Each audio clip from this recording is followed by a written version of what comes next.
बूढ़ी औरत, तुझे क्या लगता है ये गाय तेरा कर्ज उतारेगी? जब पैसा चाहिए होगा तब यही गाय तुझे रोटी लाकर देगी क्या? खुद के खाने को तो मुश्किल से जुटता होगा, फिर भी इस गाय के पीछे अपनी रोटियां बर्बाद कर रही हो। जब भगवान ही तुम्हें भूखा रहने दे रहे हैं तो क्यों इन जानवरों के भरोसे चमत्कार की उम्मीद कर रही हो? कुछ लोग हंसने लगे, कुछ सिर झुकाकर चले गए, लेकिन गोमती मुस्कुराई और शांत स्वर में बोली, जब समय आएगा तो यही गाय सबका ऋण चुकाएगी। सूरज की पहली किरण जैसे ही गांव के मंदिर की सीढ़ियों पर पड़ती, गोमती अपने कांपते हाथों से गाय को रोटी खिलाने पहुंच जाती। वह गांव में अकेली रहती थी। उसका बेटा शहर में नौकरी करता था और कभी कभार ही पैसे भेजता था। फिर भी अपनी छोटी सी पेंशन और खेती से मिले अन्न से वह रोज गाय की सेवा करती। कुछ लोग उसकी श्रद्धा का सम्मान करते तो कुछ मजाक उड़ाते, खासकर महाजन हरिराम जो इसे व्यर्थ मानता था। वह अक्सर कहता, गाय को रोटी खिलाने से कोई चमत्कार नहीं होगा, लेकिन गोमती बस मुस्कुरा देती। इधर गांव में अजीब घटनाएं होने लगीं। कुएं का पानी सूखने लगा, फसलें खराब हो रही थीं, जानवर बीमार पड़ रहे थे। मंदिर के पुजारी चिंतित थे, पर महाजन ने इसे अंधविश्वास कहकर टाल दिया। फिर एक रात गांव में सनसनी फैल गई। मंदिर की सीढ़ियों पर एक विशाल सांप आकर बैठ गया। लोग भयभीत हो गए, लेकिन कोई उसे हटाने की हिम्मत नहीं कर रहा था। अगली सुबह यह खबर पूरे गांव में फैल गई। कुछ इसे दैवीय संकेत मान रहे थे तो कुछ साधारण घटना। मगर महाजन हरिराम ने गुस्से में कहा, यह सब बकवास है, इसे भगाने के लिए किसी को बुलाओ। तभी लोगों ने देखा कि वही गाय जिसे गोमती रोज रोटी खिलाती थी, सांप के पास जा खड़ी हुई। हैरानी की बात यह थी कि सांप बिना किसी को नुकसान पहुंचाए वहां से चला गया। गांव वाले यह देखकर चकित रह गए। महाजन हरिराम, जो अब तक इसे अंधविश्वास मानता था, अवाक खड़ा था। तभी भीड़ में से एक साधु आगे आए। उन्होंने हरिराम से कहा, गाय माता है, वह अपने बच्चों की रक्षा नहीं करेगी तो कौन करेगा? साधु की बात सुनकर हरिराम और गांव वाले सोचने लगे। फिर महाजन बोला, हे महर्षि, कृपया हमें विस्तार से समझाइए। साधु मुस्कुराए और बोले, मैं आप सबको गाय माता की एक महत्वपूर्ण कथा सुनाता हूं। यह कहकर साधु ने कथा प्रारंभ की। गाय की सेवा करने, उसे रोटी खिलाने से अद्भुत फल प्राप्त होते हैं। इसके विभिन्न अंगों का स्पर्श करने से रोग नष्ट होते हैं और उसे प्रणाम करने से अपार पुण्य की प्राप्ति होती है। गाय की कृपा से मनुष्य के जीवन में सुख समृद्धि आती है। महर्षि आगे कहते हैं, एक बार देवर्षि नारद भगवान श्री कृष्ण से मिलने द्वारका पहुंचे। उन्होंने भगवान को प्रणाम किया।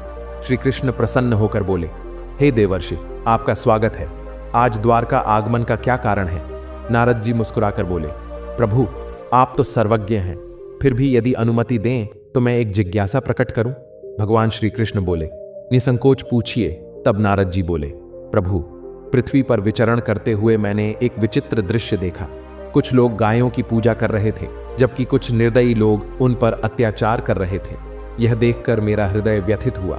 मुझे यह जानने की जिज्ञासा है कि जो मनुष्य गाय की सेवा करता है उसे क्या फल प्राप्त होता है, और जो पापी उन पर अत्याचार करता है उसका क्या परिणाम होता है। भगवान श्री कृष्ण ने मुस्कुराते हुए उत्तर दिया, हे देवर्षि, आपका प्रश्न अति महत्वपूर्ण है। जो गायों को कष्ट देता है वह घोर नरक में दंड भोगता है, किंतु जो श्रद्धापूर्वक उनकी सेवा करता है उसे उत्तम लोकों की प्राप्ति होती है। गाय की सेवा करने से न केवल इस लोक में बल्कि परलोक में भी अद्भुत फल प्राप्त होते हैं। मैं आपको एक कथा के माध्यम से इसका रहस्य समझाऊंगा। श्री कृष्ण आगे बोले, जो भी इस कथा को ध्यानपूर्वक सुनता और इसका प्रचार करता है उसके समस्त पाप नष्ट हो जाते हैं। उसे धन धान्य की प्राप्ति होती है और मृत्यु के पश्चात वह मेरे परम धाम गोलोक में स्थान पाता है। नारद जी प्रसन्न होकर बोले, हे प्रभु, यह मेरा सौभाग्य है कि मैं आपके मुख से यह पवित्र कथा सुनने का अवसर पा रहा हूं। मैं इसे ध्यानपूर्वक सुनूंगा और संसार में इसका प्रचार करूंगा। भगवान श्री कृष्ण बोले, हे देवर्षि, प्राचीन काल की बात है। पृथ्वी लोक में वैवस्वत मनु के वंश में एक प्रतापी राजा हुए, महाराज दिलीप। वे धर्मपरायण, गुणवान और महापराक्रमी थे। उन्होंने न्यायपूर्वक राज्य किया और सदैव अपनी प्रजा का कल्याण किया। उनकी पत्नी मगध देश की राजकुमारी सुदक्षिणा उनके साथ पूर्ण निष्ठा और धर्म के मार्ग पर चलती थी, किंतु वर्षों बीतने के बाद भी उन्हें संतान सुख प्राप्त नहीं हुआ। महाराज दिलीप इस विचार से व्यथित हो उठे, मैंने सदैव धर्म का पालन किया, किसी का अनिष्ट नहीं किया, फिर भी संतान से वंचित क्यों हूं? यह प्रश्न उनके मन को अशांत करने लगा। अंततः उन्होंने समाधान के लिए गुरु वशिष्ठ की शरण में जाने का निश्चय किया। राजा दिलीप रानी सुदक्षिणा के साथ गुरु वशिष्ठ के आश्रम पहुंचे। उस समय वशिष्ठ जी अपनी पत्नी अरुंधति के साथ ध्यान और नित्य कर्म समाप्त कर विश्राम कर रहे थे। राजा ने विनम्रता पूर्वक प्रणाम किया। गुरु वशिष्ठ ने आशीर्वाद दिया और पूछा, हे राजन, क्या सब कुशल है? आप जैसे प्रतापी सम्राट का वन में आना किस कारण हुआ? राजा दिलीप ने उत्तर दिया, गुरुदेव, मैं किसी भौतिक सुख के लिए नहीं, बल्कि एक गंभीर समस्या के समाधान हेतु आपके चरणों में आया हूं। वर्षों से हमें संतान प्राप्ति नहीं हुई। कृपया अपनी दिव्य दृष्टि से मेरा दोष देखें और उसका निवारण बताएं, अन्यथा मेरा जीवन व्यर्थ हो जाएगा। गुरु वशिष्ठ कुछ क्षण ध्यान मग्न रहे, अपनी दिव्य दृष्टि से भूतकाल को देखा और फिर गहरी सांस लेते हुए बोले, हे राजन, आपसे एक गंभीर भूल हुई है जिसका आपको आभास तक नहीं। यही आपकी संतानहीनता का कारण है।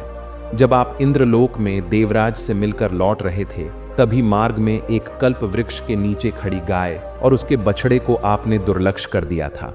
वह गाय और उसका बछड़ा अत्यंत भूखे और कष्ट में थे। आपने उस कामधेनु गाय को ना भोजन कराया और ना ही उसे नमस्कार किया।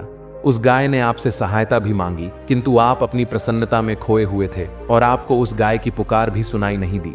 आपकी कृतज्ञता को देखकर वह गाय अत्यंत दुखी हुई और उसने आपको श्राप दे दिया है।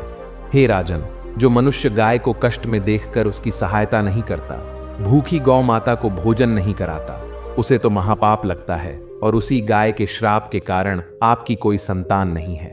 इस प्रकार से महर्षि वशिष्ठ ने महाराज दिलीप को उनके दोष के बारे में बता दिया, जिसे सुनकर महाराज बहुत दुखी हुए और पश्चाताप करते हुए कहने लगे, हाय, यह मैंने क्या कर दिया? मुझ पर धिक्कार है। मेरी ही मूर्खता के कारण एक गाय को और उसके कोमल बछड़े को इतना दुख सहन करना पड़ा।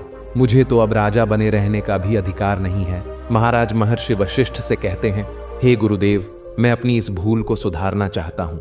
कृपया आप ही मुझे कोई उपाय बताइए जिससे मैं इस घोर पाप से मुक्ति पा सकूं।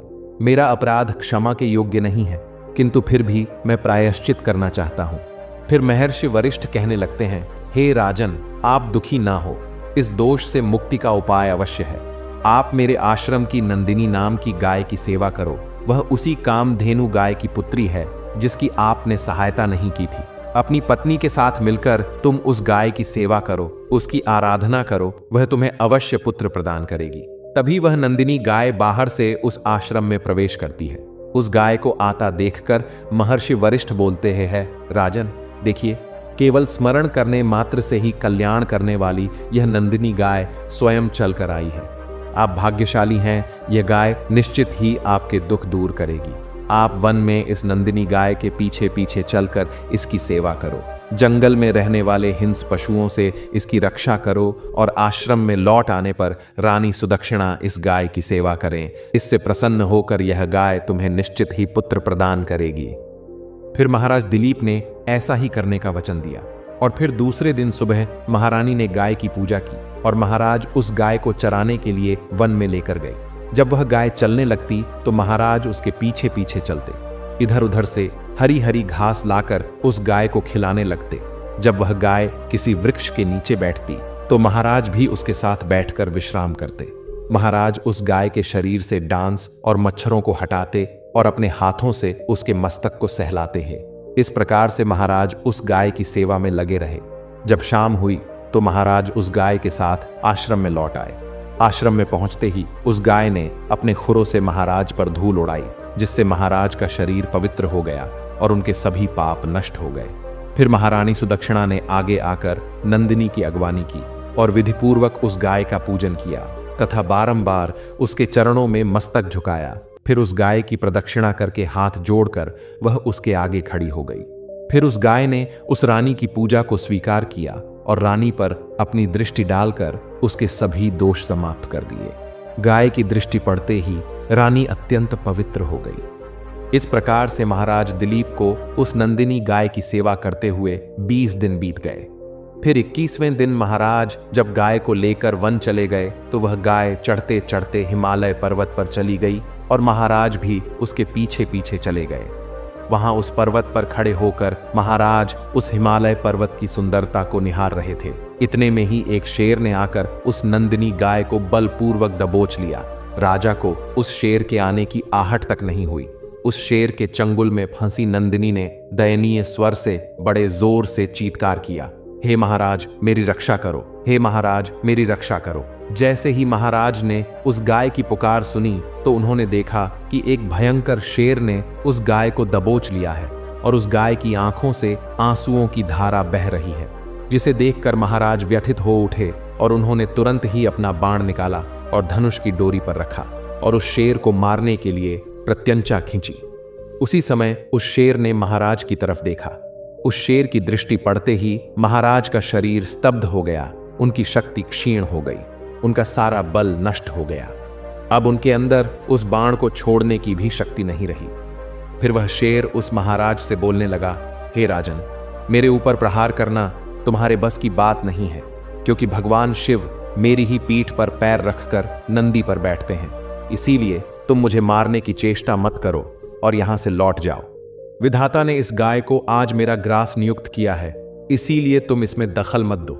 मैं जानता हूं तुम सूर्यवंश में जन्मे हुए राजा दिलीप हो। इस हिमालय पर्वत पर भगवान शिव की बड़ी माया फैली हुई है, इसीलिए तुम तुरंत ही यहां से निकल जाओ।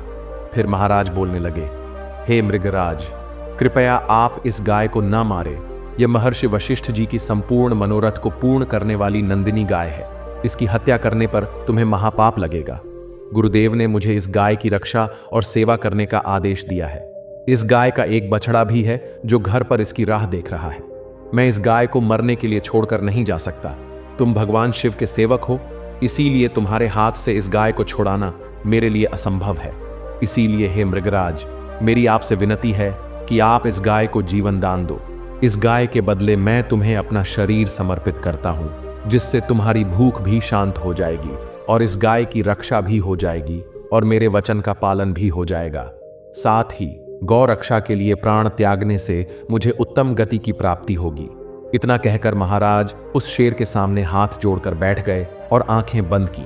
फिर अचानक से उस राजा के कानों में स्वर पड़े, बेटा उठो, मैं तुम्हारी सेवा से अत्यंत प्रसन्न हूं।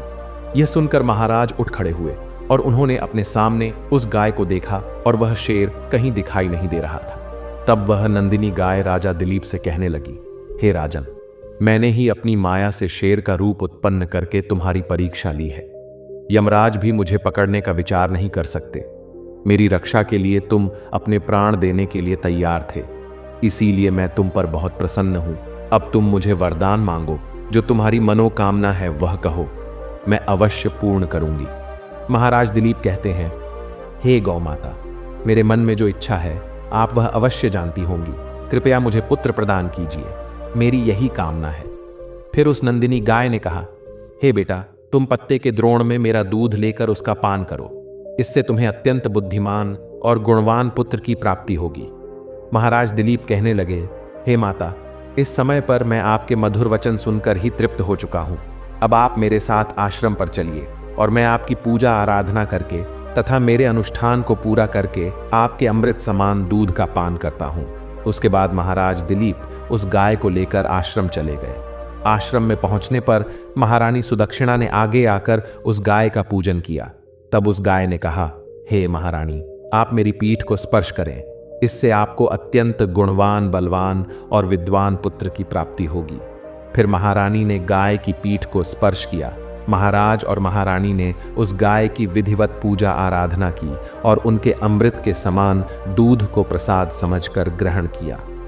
उन दोनों की प्रसन्नता देखकर महर्षि वशिष्ठ कहने लगे, हे राजन, अब यह गाय तुम दोनों पर प्रसन्न है, तुम्हारी मनोकामना अवश्य पूर्ण होगी। जो भी मनुष्य गाय की सेवा करता है, उसे भोजन कराता है, उसकी प्रदक्षिणा करता है, उसके सभी मनोरथ सफल होते हैं। जो भी गाय की रक्षा करता है, उसकी कभी दुर्गति नहीं होती है। मृत्यु के बाद वह गोलोक में जाता है और भगवान श्री कृष्ण के साक्षात दर्शन करने का सौभाग्य उसे प्राप्त होता है। फिर भगवान श्री कृष्ण कहते हैं, हे देवर्षि, इस प्रकार से महाराज दिलीप द्वारा गाय की सेवा करने से उन्हें एक पुत्र की प्राप्ति हुई, जिसका नाम रघु रखा गया। जिसके नाम से इस पृथ्वी पर सूर्यवंश की ख्याति हुई और बाद में उसका वंश रघुवंश नाम से प्रसिद्ध हुआ। अब साधु ने कहा, आप सभी भी नित्य गाय की सेवा करें, रोज गाय को रोटी खिलाए, गाय की रक्षा करें। गांव वालों को समझ आ गया कि गोमती की श्रद्धा और सेवा के कारण ही ये सभी सकारात्मक बदलाव हुए हैं। महाजन हरिराम, जो अब तक इसका मजाक उड़ाता था, सबसे पहले गोमती के पास आया और हाथ जोड़कर बोला, मुझे माफ कर दो, मैं नहीं जानता था कि यह सेवा इतनी शक्तिशाली हो सकती है। अब गांव के लोग भी गोमती की तरह गाय माता को रोटी खिलाने लगे और जल्द ही उन्होंने इसके 8 अद्भुत फायदे महसूस किए। गाय के साथ जुड़े 8 लाभों को इस प्रकार समझा जा सकता है। पहला फायदा, गाय का दूध शुद्ध और पौष्टिक माना जाता है। इसके सेवन से शरीर में ऊर्जा बनी रहती है और विभिन्न रोगों से बचाव होता है। इसे श्रद्धापूर्वक पीने से शरीर स्वस्थ रहता है। दूसरा फायदा, गाय के शरीर के खास अंग जैसे कुबड़ को छूने से शारीरिक और मानसिक दोष दूर हो सकते हैं। यह एक धार्मिक क्रिया मानी जाती है जो व्यक्ति को मानसिक शांति और सकारात्मकता देती है। तीसरा फायदा, गाय का दान अत्यंत पुण्यकारी माना जाता है। यह दान करने से व्यक्ति के सभी पाप नष्ट हो जाते हैं और वह पुण्य के भागी बनता है। साथ ही इसे वैतरणी नदी के पार जाने के समान माना जाता है, जो जीवन की कठिनाइयों से मुक्ति का प्रतीक है। चौथा फायदा, जो महिलाएं गाय को रोज रोटी खिलाती हैं, उनके जीवन में सौभाग्य आता है। यह कार्य शुभ माना जाता है और इससे घर में सुख शांति बनी रहती है। पांचवां फायदा, गाय का संरक्षण, पूजन और उसे भोजन कराना अत्यंत पुण्यकारी होता है। इससे व्यक्ति को ऐश्वर्य और सुख समृद्धि मिलती है और दरिद्रता समाप्त हो जाती है। छठा फायदा, गाय को पूजने से सभी प्रकार के पाप नष्ट हो जाते हैं। यह एक धार्मिक विश्वास है कि गाय की पूजा से आत्मा को शुद्धि मिलती है और पापों का प्रक्षालन होता है। सातवां फायदा, गाय की पूजा से व्यक्ति के इच्छा शक्ति और मनोकामनाएं पूरी होती हैं। गाय को शुभ और पुण्य के रूप में देखा जाता है, जिसके कारण यह सभी मनोरथों को पूर्ण करने का कार्य करती है। आठवां फायदा, गाय की सेवा करने से व्यक्ति की दरिद्रता दूर हो जाती है। यह विश्वास किया जाता है कि गाय की पूजा और देखभाल से जीवन में समृद्धि और खुशहाली आती है। दोस्तों, आपको यह कथा कैसी लगी कमेंट करके जरूर बताएं। जानकारी अच्छी लगी तो वीडियो को लाइक करें, कमेंट में जय गौ माता जरूर लिखें। साथ ही चैनल को सब्सक्राइब करें। आप सभी का धन्यवाद।